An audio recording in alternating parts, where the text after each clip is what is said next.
Yuk jadi bagian dari dakwah kami. Dukung operasional dakwah dan sosial kami, raih pahala amal jariah yang terus mengalir sampai hari kiamat.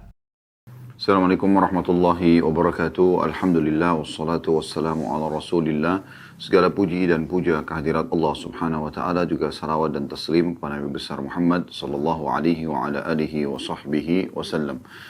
Kita akan masuk insyaAllah pada kesempatan siang ini bab baru, bab ke-61, lawan daripada kemurahan hati dan dermawan, yaitu bab larangan bersikap bakhil dan kikir.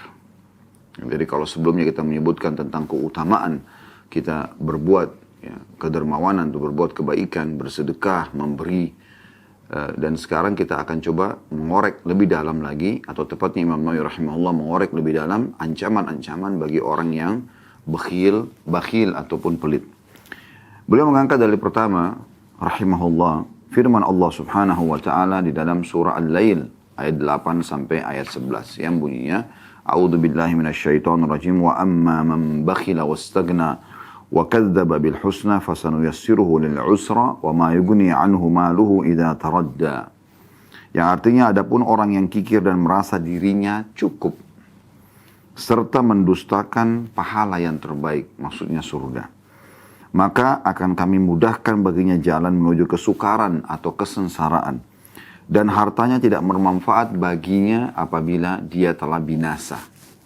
Jadi makna firman Allah SWT ini sangat dalam ya. Anda bisa lihat bagaimana pesan demi pesan dari ayat-ayat ini. Ayat ke-8-nya, wa amma man bakhila wastagna, langsung diancam adapun orang-orang yang kikir, yang pelit ya, dan selalu merasa orang ini cukup, nggak usah dibantu, orang ini cukup, nggak usah dibantu. Padahal tugas kita pada saat ada orang meminta adalah memberi, bukan saatnya kita negosiasi dengan syaitan, tapi bagaimana kita eksekusi apa yang harus kita berikan semampu kita. Dan inilah yang menjadikan ciri khas pada diri Abu Bakar radhiyallahu anhu, di mana beliau kalau ada yang meminta atau memiliki sesuatu yang dia bawa, maka dia akan memberikan seluruh apa yang dia sedang bawa itu.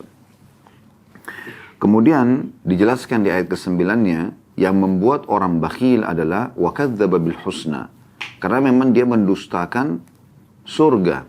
Kalau seandainya seseorang itu yakin dia akan dibalas dengan surga, maka tidak mungkin ada sifat bakhil pada dirinya. Karena dia tahu dengan dia bakhil dia mendapatkan dosa. Dan Imam Adz-Dzahabi rahimahullah memasukkan dalam kategori dosa besar adalah orang yang bakhil, orang yang pelit. Kemudian Allah subhanahu wa ta'ala mengancam bagi orang yang bakhil. Dan kalau ada ancaman seperti ini, menandakan dia adalah bagian daripada dosa besar. Sebagaimana sudah kita jelaskan dalam bedah buku Al-Kabair milik Imam Adz-Dzahabi rahimahullah. Ya, kalau seandainya dosa itu diikuti dengan ancaman yang berat, laknat, siksa kubur, siksa neraka, murka Allah subhanahu wa ta'ala, dan seterusnya yang semisalnya, atau Allah ancam dengan kesulitan hidup, kesukaran, kesengsaraan, maka ini semuanya menandakan dia adalah bagian daripada dosa besar. Di sini Allah mengatakan di ayat 10-nya, fasanuyassiruhu lil usra, maka kami akan arahkan dia atau mudahkan baginya jalan menuju kepada kesengsaraan. Jadi orang yang bakhil itu akan sengsara, tidak ada ketenangan jiwa, dia akan selalu merasa terganggu dalam kehidupannya. Ya, karena selalu saja pikirannya bagaimana hartanya. Bahkan orang yang bakhil, subhanallah, dia lebih mencintai hartanya daripada istrinya, daripada suaminya, daripada anak-anaknya, yang mungkin sulit untuk dinilai dengan harta. Harta bisa dicari, tetapi ya, orang yang mencintai atau bakhil ini, dia akan mencintai hartanya lebih daripada semuanya, bahkan terhadap dirinya sendiri. Walaupun dia celaka, namun hartanya aman, maka tidak ada masalah. Orang yang bakhil kalau tabrakan motor atau mobilnya, kemudian dia temukan tubuhnya, misalnya anggota tangannya ada yang patah, anggota tubuhnya ada yang patah, tangan, kaki misalnya, ada yang luka parah, namun dia temukan misal mobilnya atau motornya tidak lecet, dia lebih gembira daripada tubuhnya yang rusak. Ya. Orang seperti ini sudah rusak fitrahnya. Begitu juga ada orang, tidak masalah dia cerai dengan istrinya, nggak masalah dia cerai dengan suaminya, nggak masalah anak-anaknya jadi korban, yang penting hartanya selamat. La haula wa la quwata illa billah. Padahal sebenarnya harta ini hanya perhiasan dunia saja. Dinukil sebuah kisah, ada seseorang yang sedang mencuci mobilnya. Ini kisah dari lisan ke lisan, tapi kita ambil ibrah dan pelajarannya. Dia bersihkan mobilnya sampai sudah mengkilat. Anaknya kecil datang, habis bermain tanah di taman. Kemudian tiba-tiba memegang mobil tersebut. Karena jengkelnya dia, maka dia mengambil sebuah alat ya untuk memperbaiki mobil gitu dari besi yang dia pukulkan ke tangan anaknya sampai patah. Setelah itu anak tersebut menjerit kesakitan, baru dia merasa menyesal, dia harus bawa anaknya ke rumah sakit dan dioperasi. Padahal sebenarnya ya kalau dia tidak bakhil, tentu saja tidak akan terjadi hal ini. Sederhana kok, mobil yang sudah dipegang oleh tanah tersebut tinggal kita lap kembali dan bersih, selesai. Kalaupun sampai tergores, tidak ada sesuatu yang bermasalah. Karena itu harta dunia bisa diperjualbelikan. Tapi kalau anak, bagaimana caranya seseorang perjualbelikan? Tidak mungkin. Sekali dia cacat, maka dia akan cacat selamanya. Dan akan membawa nama kita sebagai orang tuanya. Tapi subhanallah banyak orang tidak faham masalah ini. Orang yang bakhil selalu berpenampilan apa adanya. Bukan karena dia tawadhu. Ya. Kalau ada orang tawadhu, artinya dia merendah karena Allah subhanahu wa ta'ala. Karena menjalankan hadis Nabi SAW. Man tawadhu lillah rafa'ahullah. Siapa yang merendah karena Allah. Artinya tidak sombong dengan apa yang Allah berikan kepada dia dari ketampanan, kecantikan, kelebihan fisik lah secara umum, ataupun kelebihan harta, jabatan, ilmu. Semua tidak membuat dia sombong, tetap dia berinteraksi dengan orang, tetap dia tersenyum, tetap dia membantu, tetap segala macam. Maka ini orang-orang yang ya kita temukan orang yang baik gitu. Tapi ada orang subhanallah tidak seperti ini. Mereka justru merusak semua fitrah yang sudah Allah SWT berikan kepada diri mereka, sehingga mereka berpenampilan ya, seakan-akan itu adalah tawadhu, sebenarnya bukan. Tapi mereka karena pelit. Kita temukan ya, dia sengaja sebenarnya dalam kondisi punya kemampuan, tapi bajunya rusak. Ya. Sendalnya sudah tua, putus. Ya. Kemudian mungkin dia menggunakan kendaraan yang sudah sering mogok, padahal dia mampu, bukan tidak mampu. Bukankah Nabi SAW mengatakan, Inna Allah yuhibbu an yara athara ni'amihi ala abdi. Allah sangat senang melihat bekas nikmat pada hambanya. Bukankah sudah kita singgung pada bab yang lalu hadis Nabi SAW pada saat beliau selepas sholat menemukan ada seorang sahabat yang duduk dan penampilannya ya tidak terlihat ada bekas nikmat Allah. Orang itu kalau terlihat bekas nikmat Allah bersih, rapi, wangi, tidak juga mubazir, tidak juga berlebihan menggunakan baju sampai ratusan juta, miliaran yang tidak ada manfaatnya. Ya, mungkin dia lebih baik bisa membagi antara pakaian yang sedang. Islam mengajarkan kita agar menjadi wasatiyah, sedang, pertengahan, ya, tidak berlebihan, tidak juga kurang gitu. Tapi dia berpenampilan yang baik, yang sederhana, namun juga tidak membuat dia terhina, gitu kan? Maka ada di antara hal tersebut. Hadis Nabi SAW menunjukkan itu. Maka Nabi SAW tanya sahabat ini, karena di antara semua sahabat dia penampilannya yang kelihatan sangat ya butuh perhatian khusus gitu. Maka kata Nabi SAW, apa kau punya harta? Dia mengatakan, ada ya Rasulullah. Apa harta kamu? Dia sebutkan, saya punya unta, saya punya kuda, saya punya domba. Seingat saya itu ada unta dan ada domba.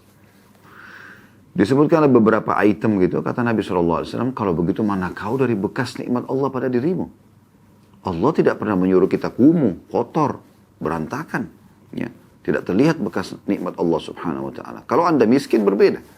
Tapi kalau anda tidak miskin, tidak ada anjuran dalam Islam seperti ini. Dan berapa banyak orang yang menyalahfahami kalimat zuhud dengan cara ya, tidak mau berpenampilan yang cukup layak. Ya, padahal sebenarnya ini bagian daripada syariat Allah subhanahu wa ta'ala. Bukankah riwayat Bukhari menjelaskan bagaimana Nabi SAW pernah menggunakan jubah yang sangat indah. Kemudian beliau lewat di hadapan para sahabat dan akhirnya para sahabat kagum dan memuji beliau SAW. Dan akhirnya ada seorang sahabat yang meminta jubah tersebut. Kemudian beliau memberikannya.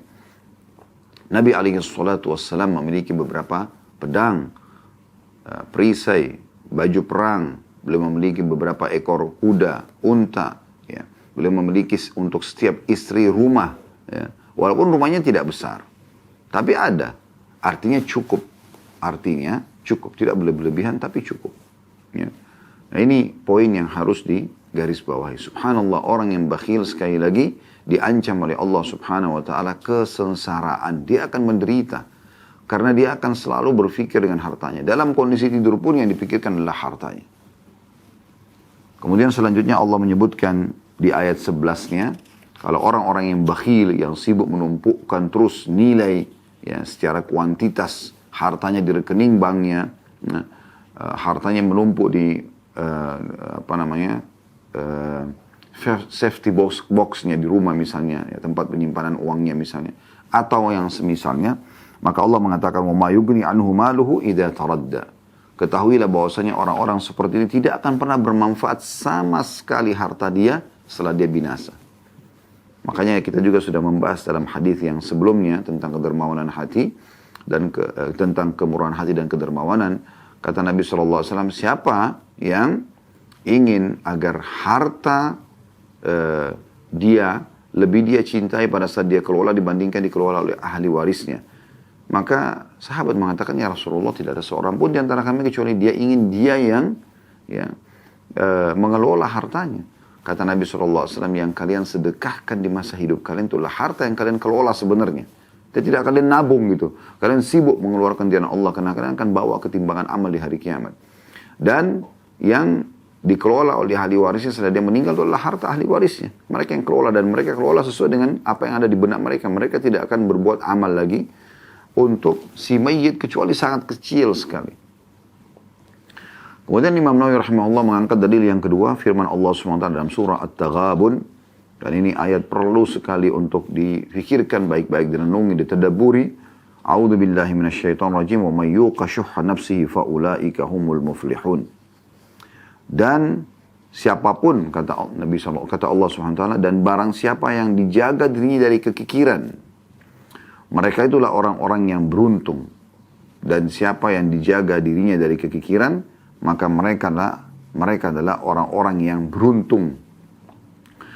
Di sini kita bisa lihat kalau secara letterlet, wa may yuqa syuhha nafsihi, dan siapa yang terlepas, siapa yang hilang dari dirinya, ya. Syuh, kebakhilan. Ya. Jadi Allah SWT mengatakan siapa yang melepaskan diri, hilang secara 100% sifat bakhilnya. Fa ulaika humul muflihun. Mereka adalah orang-orang yang beruntung. Allah puji mereka menjadi orang yang beruntung. Makna beruntung dunia, beruntung akhirat. Beruntung di sisi Allah Subhanahu wa Ta'ala karena dia menjauhi apa yang Allah larang, dan juga beruntung di mata manusia. Sudah kami berikan penjelasan tadi di pembukaan, orang yang dermawan itu dicintai oleh Allah, dicintai oleh manusia, ya. Suka memberi. Bahkan orang yang dermawan dicintai oleh pasangan hidupnya, suka memberi, oleh anak-anaknya karena dia suka memberi. Dia pun terlihat penampilan dia cukup. Ya. Dia pun juga suka bersilaturahim dengan kerabat-kerabatnya. Dia pun juga suka berbagi dengan teman-temannya. Ya. Subhanallah, seringkali kami saksikan sendiri ya, pada saat sedang berinteraksi dengan jemaah, terutama pada saat lagi haji dan umroh, karena lebih banyak waktu bersama. Kalau saya lihat ada jemaah yang dermawan sekali, yang Masya Allah, Tabarakallah, kami ajak ke satu lembaga untuk sumbangan Al-Quran, dia nyumbang paling besar. Ada sumbangan sosial di Mekah, mereka langsung interaksi. Saya tunjukkan saja tempatnya, mereka interaksi. Tapi ada orang yang Masya Allah tidak perhitungan sama sekali. Setiap ada tawaran kegiatan sosial, pasti dia terlibat dalam hal itu. Demi untuk kebaikan dirinya, dia bersedekah. Karena murah hatinya. Begitu juga pada saat dia selama ada kesempatan untuk belanja, sibuk memberikan untuk keluarganya, ini untuk saudaranya, ini untuk orang tuanya, ini untuk ponakannya, sampai kadang-kadang barang lebih, kelebihan bagasi pun dibayar, tidak ada masalah, tidak ada sifat perhitungan sama sekali demi untuk kebaikan. Maka orang seperti ini memang kita temukan, Masya Allah, rezekinya Allah buka. Sulit sekali kita melihat ada orang yang bakhil kemudian Allah bukakan pintu rezeki yang luas. Sebenarnya kata kunci, kalau mau beruntung sebagaimana dalam ayat ini, betul-betul hilangkan sudah. Tidak ada perhitungan. Kecuali memang dalam kemaksiatan kepada Allah SWT. Ini tidak boleh. Kalau seandainya orang mengeluarkan harta karena kemaksiatan, ini tidak boleh sama sekali. Secara mutlak tidak dibolehkan. Ya, secara mutlak tidak dibolehkan. Dan kita harus perhatikan baik-baik. Ya, bahwasanya kita juga pada saat sudah mau menuju kepada sifat kedermawanan, jangan sampai berlebihan. Karena Allah juga mengatakan, innallaha la yuhibbul musrifin. Allah tidak suka juga orang yang berlebihan. Tapi kita la ifrat wa la tafrit. Tidak berlebihan, tidak juga kurang. Jadi selalu saja merasa cukup ya dengan apa yang Allah SWT berikan, dan kita berbagi kepada orang lain. Nah, ini yang dimaksudkan ya. Saya pernah, subhanallah, berjalan dengan paman saya, rahimahullah, sudah meninggal beliau. Beliau umroh dengan salah satu sahabatnya dan subhanallah, semoga Allah maafkan. Semua sudah meninggal dunia. Dan alhamdulillah saya tidak menyebutkan juga nama. Tapi terkenal orangnya pelit. Subhanallah, karena pelitnya orangnya kaya raya, miliarder. Tapi tidak mau bayar hotel. Dia coba menumpang di rumah orang. Sementara perjalanan di sana, tidak peduli orang berkata apa, tidak peduli. Bawa tasnya sangat tua, sepatunya pun sangat tua, tidak layak untuk orang yang seperti ini. Maka tak tahu, subhanallah. Jadi di mata Allah tidak disukai orang seperti ini, juga di mata manusia dinilai tidak baik. Anda yang membuka pintu penilaian negatif pada diri Anda dari orang-orang, dan ini keliru. Ini keliru. Allah tidak pernah menyuruh Anda menggunakan sendal jepit sementara Anda mampu memakai sendal yang lebih bagus. Ingat, tidak mubazir juga, tidak berlebihan, gitu kan. Ada orang terlalu berlebihan. Pakai sendal saja sudah 1 miliar, ratusan juta. Mubazir untuk apa gitu, ya. Walaupun merek terkenal, ada banyak merek-merek yang cukup, yang memang sudah memadai. Kita mencari yang kualitasnya sudah bagus, pakai gitu. Ada bahkan subhanallah yang barang-barang murah, tapi berkualitas, banyak, ya. Jadi kita juga harus jeli memahami tentang masalah, tidak boleh berlebihan, tidak boleh juga kurang. Tapi ayat ini memberikan pelajaran kepada kita. Siapa yang terlepas dari dirinya secara mutlak, nggak ada sifat bakhil, perhitungan, baik untuk dirinya ataupun untuk keluarganya, untuk sahabat-sahabatnya, untuk lingkungannya, maka mereka adalah orang-orang yang beruntung. Jadi jelas sekali firman Allah Subhanahu wa Ta'ala. Selanjutnya, beliau mengatakan, adapun hadis-hadisnya, maka sebagian telah disebutkan pada bab yang lalu. Maksudnya, banyak hadis berhubungan dengan masalah bakhil, tapi waktu dibahas bab ke-60, itu berhubungan sekali. Karena sering kali dihubungkan antara kedermawanan dengan bakhilnya. Ya. Karena ini dua hal yang satu sama yang lain. Ya. Kalau dibahas pasti akan ada hubungannya gitu. Kalau orang dermawan maka dia tidak bakhil. Orang yang bakhil maka dia tidak dermawan. Kan seperti itu. Namun sebelum kita masuk ke hadis Nabi SAW dan beliau mengangkat sebuah hadis, kita bisa melihat juga surah Muhammad, ada di akhir ayatnya, Allah Subhanahu wa Ta'ala juga menyinggung tentang masalah bakhil ini. Surah nomor 47 ayat 38, A'udzubillahi minasyaitonirrajim. Ha antum haula'i tud'auna litunfiqu fi sabilillahi faminkum man yabkhal. وَمَنْ يَبْخَلْ فَإِنَّمَا يَبْخَلُ عَنْ نَفْسِهِ وَاللَّهُ الْغَنِيُّ وَأَنْتُمُ الْفُقَرَاءُ وَإِنْ تَتَوَلَّوْا يَسْتَبْدِلْ قَوْمًا غَيْرَكُمْ ثُمَّ لَا يَكُونُوا أَمْثَالَكُمْ. Renungi baik-baik, ini artinya dalam sekali ayat ini. Allah SWT mengatakan, ingatlah. Maksudnya menjadikan sebagai pegangan hidupmu. Selama kau hidup, ingat ayat ini. Allah selalu mengatakan begitu, ingatlah. Kamu ini, wahai kaum muslimin, orang-orang yang diajak untuk menafkahkan hartamu di jalan Allah. Disuruh sedekah, keluarin. Itu pangkal kaya sedekah. Bukan seperti kapitalis yang selalu bakhil. Perhitungan. Selalu semua serba dihitung. Sehingga akhirnya tidak pernah dia memiliki sifat kedermawanan. Kamu ini, wahai muslimin, orang-orang yang diajak untuk menafkahkan hartamu pada jalan Allah. Maka di antara kamu ada yang kikir, ada yang pelit. Dan siapa yang kikir, sungguhnya dia hanya kikir terhadap dirinya sendiri. Kenapa Allah katakan ini? Karena orang yang tidak mau mengeluarkan sedekah di jalan Allah Subhanahu wa Ta'ala, dia bakhil, tidak mau sedekah buat dirinya, buat istrinya, buat anaknya, buat suaminya, buat orang-orang terdekat, sahabat-sahabatnya, kaum muslimin secara umum, maka sebenarnya dia bakhil terhadap dirinya sendiri. Ya, bakhil terhadap dirinya sendiri karena dia sendiri yang mencelakakan dirinya. Harusnya dia dapat pahala, dapat cinta Allah, dapat juga cinta manusia, hilang semuanya. Hilang semuanya. Masih ingat hadis tentang ada sahabat, beberapa sahabat yang dari Ansar ya, yang kebetulan ada kepala suku baru diangkat ya pada saat itu. Lalu Nabi SAW nanya, bagaimana? Siapa kepala suku kalian? Mereka sebutkan Fulan bin Fulan. Lalu kata Nabi SAW, bagaimana dia? Kata sahabat-sahabat ini, dia berwibawa, dia tampan, kelebihan fisik oke lah gitu kan. Tapi dia bakhil. Kata Nabi SAW, dan penyakit apa yang lebih berat daripada bakhil itu sendiri. Ya. Jadi Allah SWT mengatakan sekali lagi, ingatlah Kamu ini, hai muslimin, orang-orang yang diajak untuk menafkahkan hartamu di jalan Allah, bersedekah. Maka di antara kamu ada yang kikir, dan siapa yang kikir, sungguhnya dia hanya kikir terhadap dirinya sendiri.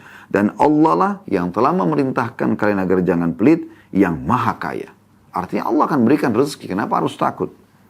Sedangkan kamulah orang-orang yang berkehendak kepadanya, atau orang yang selalu memohon kepada Allah. Dan jika kamu berpaling, niscaya dia, D-nya kata ganti Allah jadi besar, niscaya dia akan mengganti kamu dengan kaum yang lain. Dan mereka tidak akan seperti kamu. Maksudnya, di saat kamu bakhil, di saat kamu bermaksiat, di saat kamu kafir, di saat kamu tidak taat kepada Allah SWT, Allah akan mengganti posisi yang telah kamu ditawarkan oleh Allah SWT dan dimudahkan, digantikan oleh orang yang dermawan, orang yang taat, orang yang saleh, akan digantikan. Di saat Allah berikan peluang Anda untuk mengerjakan sebuah amal soleh, Anda tidak lakukan, Allah akan gantikan Anda dengan satu kaum. Ya. Dan makna kaum artinya kalau satu orang melakukan kemaksiatan, satu orang murtad, satu orang tidak taat, Allah ganti dengan kaum. Kaum itu 3 orang ke atas jumlahnya. Allah akan gantikan yang lebih banyak. Dan Allah mengatakan, thumma la yakunu amthalakum. Dan mereka tidak akan pernah seperti kalian. Di saat ada orang yang tidak mau sholat, Allah datangkan kaum yang mau sholat. Saat orang tidak mau puasa, tidak mau zakat, tidak mau haji, tidak mau umroh, tidak mau jihad, tidak mau belajar, Allah datangkan kaum yang mau. Ya sudah, masing-masing rugi sendiri. Ya, orang-orang yang tidak mau patuh itu. Dan ingat teman-teman sekalian, orang yang masuk dalam api neraka dalam kondisi meyakini tentang keadilan Allah Subhanahu wa taala. Mereka akan tahu ternyata masuk neraka itu karena perbuatannya sendiri. Allah Subhanahu wa taala sudah menurunkan kitabnya Al-Qur'an, telah mengutus rasulnya Muhammad sallallahu alaihi wasallam, telah menyebarkan banyak ulama dan para dai menyampaikan dan menasihati. Tinggal kita mau menerima atau tidak. Kalau tidak, maka kita sendiri yang rugi, gitu kan? Jangan pernah berpikir teman-teman sekalian, para nabi-nabi, para ulama, para dai akan selalu datang ke rumah saya, mengingatkan di jalan. Tidak setiap waktu seperti itu. Tapi mereka akan datang menyampaikan Anda di kesempatan-kesempatan yang Allah mudahkan buat mereka. Tinggal bagaimana kita engah menangkap peringatan-peringatan tersebut. Dan ini penting sekali untuk kita garis bawahi. Masih dari firman Allah Subhanahu wa taala dari surah Taghabun ayat 9 tadi, "Umayyuka syuha nafsi fa ulaika humul muflihun." Dan barang siapa yang telah terlepaskan dari dirinya secara totalitas sifat bakhil, maka mereka adalah orang-orang yang beruntung. Ada sebuah doa yang dinukil oleh Syekh Sa'ad Al-Qahtani ya, dalam buku beliau kumpulan doa sesuai dengan Al-Quran dan Sunnah. Itu doa yang dinukil bahwasanya Nabi SAW pernah membaca, Allahumma kini syuhha nafsi waj'alni minal muflihin. Ya Allah, selamatkanlah aku atau hilangkan dari diriku kepelitan, sifat pelit dan tamak, dan jadikanlah aku orang-orang yang beruntung. Dan ini diambil dari atau sejalan dengan firman Allah Subhanahu wa taala dalam surah At-Taghabun tadi, sebagaimana sudah kita jelaskan ya. Kemudian juga dalam surah An-Nisa Allah Subhanahu wa taala menyebutkan surah nomor 4 ayat 128. Potongan ayatnya An-Nisa 128, A'udzu billahi minasyaitonir rajim wa uhdiratil anfusus syuh. Walaupun manusia itu menurut tabiatnya kikir. Artinya ada tabiat yang Allah ciptakan, kan potensi baik dan buruk ada, tinggal bagaimana kita mengikuti tabiat yang baik dan kita menjauhi dan mengontrol tabiat buruk ya. Sehingga dari dua sisi kita bisa mendapatkan pahala. Dinukil sebuah kisah yang unik bahwasanya Sufyan Ats-Tsauri rahimahullah, seorang ulama tabi'in, mengatakan, aku pernah melihat seseorang sedang tawaf. Sepanjang tawaf dia hanya membaca doa, ya Allah, hilangkanlah sifat pelit dari diriku, atau syuh. Ya. Dia selalu mengatakan itu. Jadi Sufyan Ats-Tsauri mengatakan, aku pernah tawaf dan aku melihat seseorang yang berdoa, Allahumma kini syuhha nafsi. Ya Allah, selamatkan aku dari kepelitan diriku. Maka dia pun mengatakan, kalau aku selamat dari sifat pelit diriku, maka tentu aku tidak akan mencuri harta orang, dan aku pun tidak akan berzina, dan aku tidak akan melakukan maksiat lainnya. Sufyan Tsauri mengatakan orang itu sepanjang tawaf 7 kali, semua itu saja yang dibaca sama dia. Setelah saya pastikan ternyata dia adalah Abdurrahman bin Auf, seorang sahabat yang mulia radhiyallahu anhu. Jadi bagaimana kisah salaf ini memberikan gambaran kepada kita, 7 kali tawaf hanya minta agar diselamatkan dari kepelitan diri. Padahal Abdurrahman bin Auf memang terkenal sangat dermawan ya. Tapi dia khawatir jangan sampai sifat dermawan yang sudah Allah berikan kepada dia, dan dia suka memberi. Terkenal sekali. Kalau kita berikan contoh-contoh dalam kedermawanan, maka nama Abdurrahman bin Auf radhiyallahu anhu tidak akan pernah luput, gitu kan? Karena orang yang sangat luar biasa dermawannya. Dan dia meminta kepada Allah SWT 7 kali tawaf agar diselamatkan dari kepelitan dirinya. Ya, karena pentingnya untuk selamat dari ini. Dan ini ya disebutkan oleh Ibnu Katsir dalam tafsir surah Al-Hasyr ayat 10 tentang masalah ya sifat-sifat para sahabat ridwanullahi alaihim, gitu kan. Dan juga bagaimana Sa'ad ibn Ubadah radhiyallahu anhu, sahabat Nabi yang mulia, tidak pernah berhenti berdoa sambil mengatakan, dan doa masyhur ternukil dari beliau radhiyallahu anhu, beliau mengatakan, ya Allah, jadikanlah aku mulia justru dengan harta-harta yang aku keluarkan. Sampai dia saking cintanya dengan sedekah itu, tiap hari dia mengajak anaknya Qais, ya, radhiyallahu anhu ajma'in, dia dengan anaknya sahabat, yang mengatakan, ayo Qais, ini gudang harta ayah. Ya, jadi semua keuntungan penjualan kurma dia, kena hampir setengah perkebunan kurma milik beliau di kota Madinah. Maka dia mengatakan semuanya keluarkan, infakkan. Jadi dia sama anaknya berlumba-lumba setiap hari. Zaman dulu belum ada medsos kayak kita sekarang, tidak ada pengeras suara. Jadi dia naik di atap rumahnya, kemudian teriak, hai muslimin, hai penduduk Madinah, ada yang butuh utang uang, ada yang butuh kebutuhan dasarnya, datang ambil dari kami. Coba bayangkan, ini iklan. Ya subhanallah, ini sepertinya sangat jauh di masa kita sekarang. Kalau zaman sekarang ada orang yang kalau diminta dia langsung memberi, ini sudah dianggap dermawan sekali. Zaman dulu bukan seperti itu. Justru orang yang menjemput bola, sibuk dia justru mencari siapa yang membutuhkan bantuan. Dan uniknya mereka berdua ini sepakat, ayah dan anak, supaya semua sisi sedekah didapatkan pahalanya. Jadi ada waktu-waktu tertentu di mana mereka buka kesempatan untuk berhutang. Mereka tidak bersedekah dulu. Jadi mereka bersedekah setiap hari, tapi ada saat satu itu mereka buka hanya untuk utang. Datanglah sebagian orang yang datang utang sama mereka, jatuh tempo di waktu tertentu, dan dibiarkan. Untuk mengejar pahala di menghutangkan orang. Mungkin tidak asing lagi bagi anda hadis-hadis Nabi SAW, sudah sering kita sebutkan. Kata Nabi SAW tentang masalah mengutangkan orang, siapa yang mengutangkan orang, maka dia atau memberikan tenggang waktu atau memaafkannya, maka dia akan dapat naungan Allah di hari kiamat. Tidak ada naungan kecuali naungan Allah. Dan ini sudah kita sebutkan. Selain 7 golongan yang masyhur dalam hadis, golongan yang ke-8 orang yang mengutangkan orang lain. Ini mendapatkan keutamaan, dapat dhil, dapat naungan Allah, naungan arsy Allah di hari kiamat tadi. Begitu juga dengan hadis Nabi SAW yang masyhur riwayat Bukhari Muslim, di mana seseorang yang melihat dosanya sangat banyak dan dia tidak punya, dia merasa tidak ada peluang dia untuk selamat pada hari kiamat. Lalu para malaikat diperintahkan Allah untuk bertanya kepada dia, apa kau punya amalan? Dia bilang, amalan apa yang kira-kira bisa mengalahkan dosa yang begini banyak? Kata malaikat, coba kau ingat. Maka dia ingat. Allah buat dia ingat, dia mengatakan, dulu yang saya ingat adalah ada orang yang, ada satu pegawai saya khusus untuk menagih utang, dan saya katakan, kalau seandainya ya, ada yang sedang kamu tagih, orang yang mampu mintalah, kalau tidak mampu maafkanlah, semoga Allah memaafkan kita. Kata malaikat, itulah amal kamu yang akan menyelamatkan kau pada hari ini. Jadi sangat luar biasa gitu ya. Bagaimana Allah Subhanahu wa taala menyelamatkan masalah ini. Teman-teman Islam memang mengajarkan kita agar selalu dermawan. Kalau dalam bab buyu' ya, transaksi jual beli dalam buku fikih, itu ada satu subbab namanya bab ariyah ya. Ini ariyah adalah pemilik barang membolehkan barangnya dimanfaatkan oleh pihak lain tanpa ada upah. Pinjamin orang tanpa ada balasan. Pinjamin mobil, pinjamin motor, pinjamin pakaian, tidak ada upah. Bukan sewa menyewa. Sendiri dia meminjamkan kepada orang. Ya. Jadi sebenarnya meminjamkan tapi tanpa minta balasan gitu. Ya. Seperti misalnya laptopnya, ya, pakaiannya dan seterusnya. Ya. Dan ini teman-teman sekalian, bagi orang yang butuh ya, ini sebuah pelajaran agar bagaimana seseorang itu selamat dari sifat bakhil. Sifat bakhil.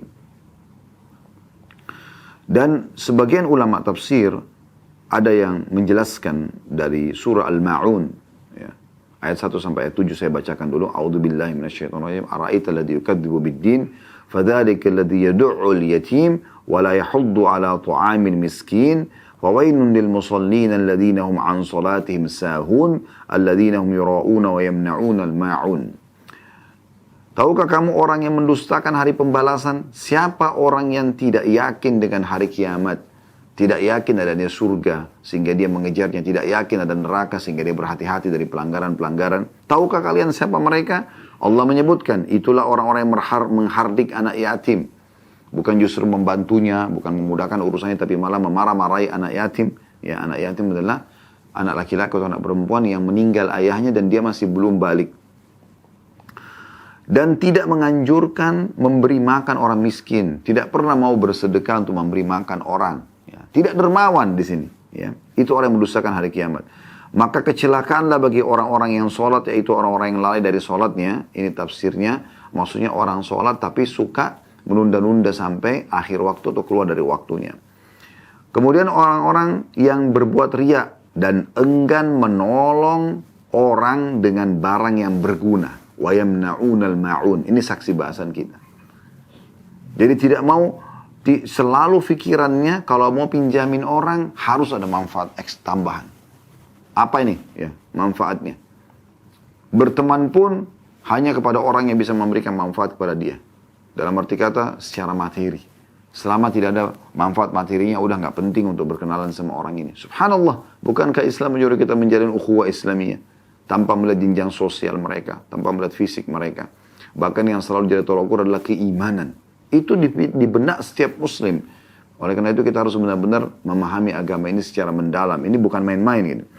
Sebagian ulama mengatakan yang dimaksud dengan yamna'unal ma'un di akhir ayat, yang tidak meminjamkan barang yang berguna, bermakna juga orang yang enggan membayar zakat sehingga bisa membantu orang-orang miskin. Ada juga yang mengatakan enggan taat. Ada juga yang mengatakan bahwasanya makna daripada ini adalah enggan meminjamkan barang yang bermanfaat kepada orang lain di saat saudaranya butuh. Ya. Dan juga ada yang dinukil oleh Ali bin Abi Thalib radhiyallahu anhu, ya, yaitu jika ada yang ingin meminjam timba, periuk atau kampaknya, maka ia enggan meminjamkannya. Dan ini semua kembali kepada makna satu, yaitu bakhil. Sebagaimana dikutip oleh Ibnu Katsir dalam tafsir Quranul Azim jilid 14 halaman 472. Dalam Sunan Abi Dawud disebutkan riwayat dari Abdullah bin Umar radhiyallahu anhu, ia berkata, "Kunna na'uddul ma'un ala ahdi Rasulillah sallallahu alaihi wasallam 'ariyatad dalwi wal kidri." Kami menganggap al-ma'un, ya, di masa Rasulullah SAW adalah berkaitan dengan ariyah, yaitu barang yang dipinjam berupa timba ataupun periuk. Hadis riwayat Abu Daud jadi di nomor 1657. Dan ini hadis dihasankan oleh Syekh Albani. Jadi ini teman-teman sekalian, yang perkara yang sederhana, periuk semua orang punya di rumahnya.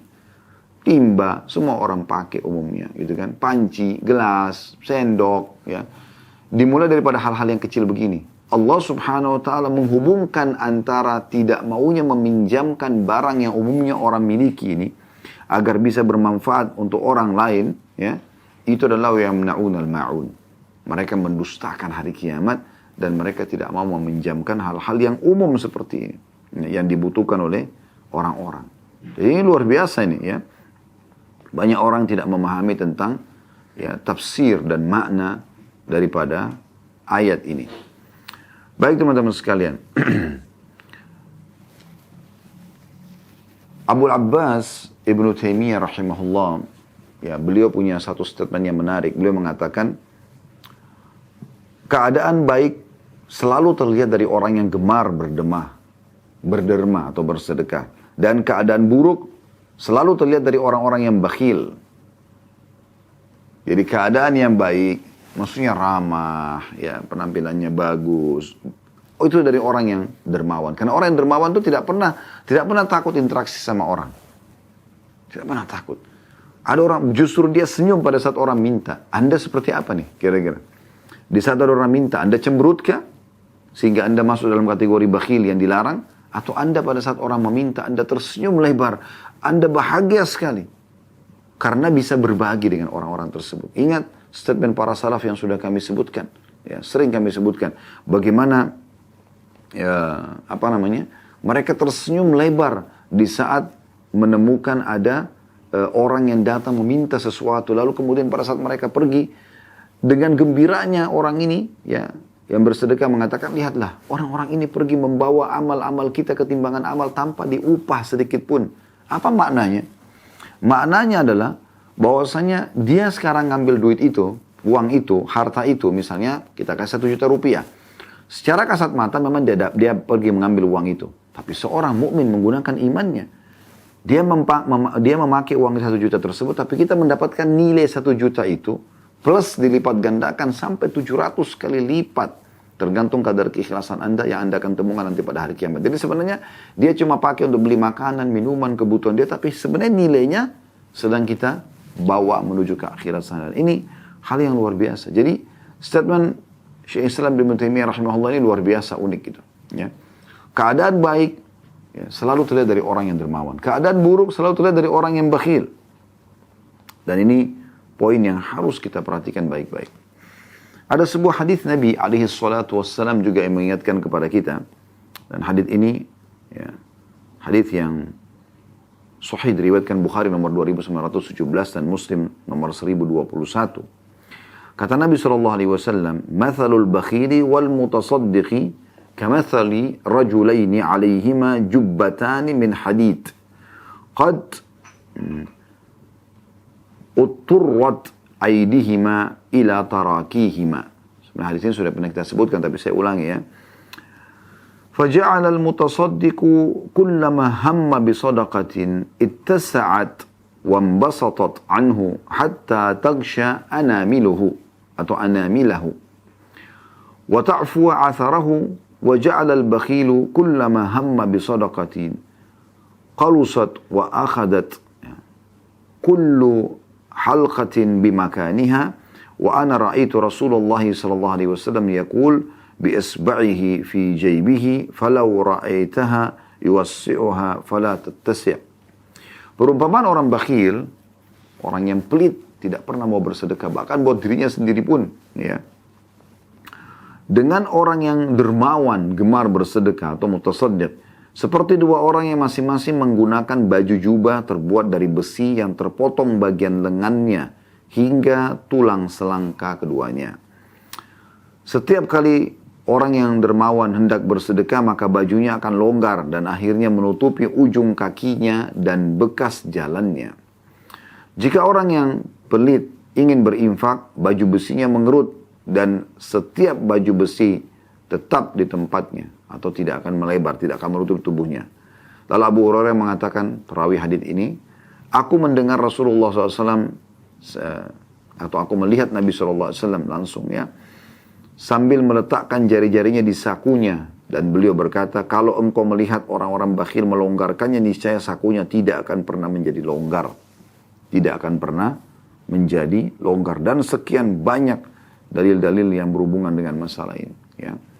Saya ingin sekali menyampaikan kembali statement ulama salaf. Nanti kita akan bacakan di penutupan setelah membaca hadits ini berhubungan dengan masalah kedermawanan, dan insya Allah kita akan baca di penutupan nanti. Kita akan baca hadis, ya, sebuah hadis yang diangkat oleh Imam Nawawi rahimahullah dalam bab ini. Nomor hadis 568 dari awal belajar, berbunyi dari Jabir radhiyallahu anhu bahwa Rasulullah SAW bersabda, "Ittaqud dhulma fa inna dhulma dhulumatun yawmal qiyamah wattaqus syuhha fa inna syuhha ahlaka man kana qablakum hamalahum ala an safaku dima'ahum wastahallu maharimahum." Hadis ini sahih riwayatkan Imam Muslim. Terjemahnya, takutlah kalian terhadap perbuatan zalim, karena sungguhnya kezaliman itu adalah kegelapan-kegelapan pada hari kiamat.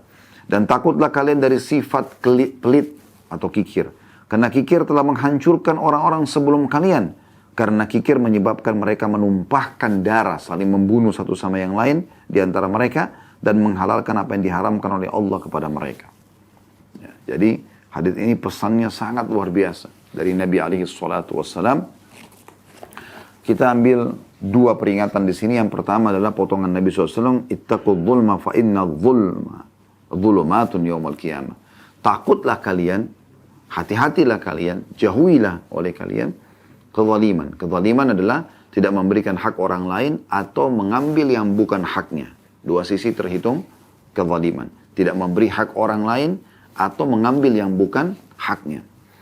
Maka kezaliman, kata Nabi SAW, hati-hati karena dia akan kegelapan, menjadi kegelapan pada hari kiamat. Artinya kesulitan pada hari kiamat. Gelap sekali, kesulitan untuk melalui hari kiamat tersebut yang sebenarnya orang butuh keselamatan pada saat itu. Butuh dengan sebuah pahala. Jadi saking takutnya orang pada hari kiamat itu, sampai kata Allah SWT dalam Al-Quran, yauma yafiru mar'u min akhi wa ummihi wa abi, pada hari itu orang akan lari dari saudaranya, ibunya dan ayahnya, wa sahibati wa bani, istrinya dan juga anak-anaknya, likulli imri'in minhum sya'nu yughni, pada hari itu adalah perkara orang masing-masing peduli dengan dirinya. Ya. Jadi orang sudah khawatir terhadap diri dia sendiri, dia ingin selamat, gitu kan. Kemudian peringatan yang kedua, ya di sini tentu sering kami ingatkan, jangan siapkan musuh pada hari kiamat dengan berbuat kezaliman. Udah sibuk dengan diri sendiri, bagaimana kita menyelamatkan diri kita dan jangan sampai mengganggu orang lain. Sampai Nabi SAW menyebutkan dalam sebuah hadis, beberapa hadis beliau tentang keutamaan orang yang kalau sudah tidak ada aktivitas di rumah saja, supaya dia selamat dari masalah dengan orang lain pun selamat dari dia. Dan kemarin pandemi sudah mengajarkan kita untuk itu. Kalau ada hajat baru kita keluar. Ada sholat misalnya, ada kebutuhan ke pasar, silaturahim keluarga, ngantar jenazah, ya takziah dan yang sejenisnya, ada manfaatnya. Kalau tidak, maka sebaiknya kita menghabiskan waktu kita di rumah yang tidak perlu mengganggu orang lain, kita pun tidak diganggu oleh orang lain. Pesan yang kedua, dan ini saksi bahasan kita, wattaqu syuhha, dan takutlah kalian. Ini Nabi SAW yang membahasakan itu. Takutlah kalian. Ya. Karena akan menyesatkan kalian, akan menyusahkan kalian. Wattaqu syuhha, takutlah kalian dari sifat kikir itu. Fa inna syuhha ahlaka man kana qablakum. Karena pelit itu telah membinasakan umat-umat sebelum kalian. Kok bisa binasa? Apa ya Rasulullah kebinasaannya? Nabi SAW sebutkan dua hal. Hamalahum ala an safaku dima'ahum. Karena bakhil akhirnya membuat mereka saling menumpahkan darah. Gimana rinciannya Ustaz? Sederhana sekali. Sederhana sekali. Bukankah orang yang bakhil akhirnya karena tidak mau bersedekah, ya, selalu pikirannya bagaimana memperbanyak harta dia, maka dia akan selalu berpikir untuk menjatuhkan saingan bisnisnya. Dia akan berpikir untuk memutus silaturahim orang yang suka meminta atau minta pertolongan dari dia. Dia bahkan akan kejam pada pasangan hidupnya, pada anak-anaknya. Sampai kadang-kadang anaknya cuma minta es krim, harus dibalas dengan pukulan di kepala, pukulan di tangan. Padahal minta es krim dan saatnya dia minta. Kalau bukan sama Anda, lalu dia minta sama siapa? Wahai orang-orang yang bakhil, berdoa kepada Allah Subhanahu wa taala. Ingat Abdurrahman bin Auf radhiyallahu tadi, bagaimana beliau memohon kepada Allah 7 kali tawaf, minta agar dihilangkan sifat fulah dalam dirinya. Subhanallah, jahat sekali orang-orang yang bakhil itu. Jahat terhadap dirinya, jahat terhadap orang lain. Tidak ada manfaatnya. Dosa lagi. Ya, masuk kategori dosa besar. Mereka menumpahkan darah satu sama yang lain. Karena sampai pada tingkat, bukankah para banyak pesaing bisnis akhirnya menjatuhkan lawan bisnisnya? Dalam Islam bukan seperti itu. Justru kita berbagi, membantu. Orang yang sudah paham sunnah Nabi SAW justru kalau datang ke usaha dia seseorang, bagaimana Anda kembangkan usaha? Oh silahkan, saya kembangkan usaha seperti ini. Dia tahu ini adalah ilmu yang bermanfaat. Kalau orang berkembang, dia akan panen pahalanya. Orang itu bisa hidupkan keluarganya, bisa hidupkan pegawainya, dia akan panen pahala. Itu sifat orang muslim. Tapi orang yang bakhil, ya subhanallah, malah tidak mau merahasiakan semuanya. Seakan-akan ini adalah hal dia pribadi. Bagaimana caranya? Ya. Sulit sekali mempertemukan antara orang yang dermawan sama pelit. Ini tidak akan pernah ketemu satu sama yang lain. Mereka menumpahkan darah, dan yang kedua adalah wastahallu maharimahum. Dan akhirnya mereka menghalalkan apa yang telah Allah haramkan. Mereka menghalalkan apa yang telah Allah Subhanahu wa taala haramkan. Artinya mereka sudah menempuh jalan apapun walaupun haram. Yang penting mereka mendapatkan apa yang mereka inginkan. Nah ini bahaya sekali. Ya. Baik, kita akan tutup teman-teman sekalian sebelum pertanyaan dengan statement para salaf. Ada statement yang disampaikan di antara mereka yang mengatakan sesungguhnya dermawan itu adalah sebuah pohon di surga yang ranting-rantingnya ada di dunia. Siapapun yang bergelantungan pada ranting-rantingnya maka akan membawanya ke surga. Dan bakhil adalah sebuah pohon di neraka yang ranting-rantingnya dari dunia, siapapun yang bergantung pada ranting-rantingnya, maka akan membawanya menuju ke neraka, gitu kan? Jadi saking bahayanya sifat bakhil itu. Ya, bahayanya sifat bakhil. Jadi kalau Anda masih merasakan selalu ada perhitungan-perhitungan, dalam arti kata perhitungan ini tidak mau memberi ya, bukan perhitungan mengaturnya, misalnya ada sedekah yang mau dikeluarkan, oh ini sebagian untuk ini, oh ini sebagian untuk kebutuhan saya, untuk keluarga saya. Misal contoh, itu lain, itu bukan bakhil. Tapi ada orang yang antara keluarkan dengan tidak. Lalu dia berpilih untuk tidak keluarkan sama sekali. Ya, maka ini ya, yang masuk dalam hadits Nabi SAW tadi, kita harus lebih hati-hati, lebih hati-hati. Semoga bermanfaat insyaAllah. Kalau ada benar dari Allah, kalau ada salah dari saya mohon dimaafkan. Subhanakallahumma bihamdika, asyhadu an la ilaha illa anta astaghfiruka wa atubu ilaik. Wassalamualaikum warahmatullahi wabarakatuh.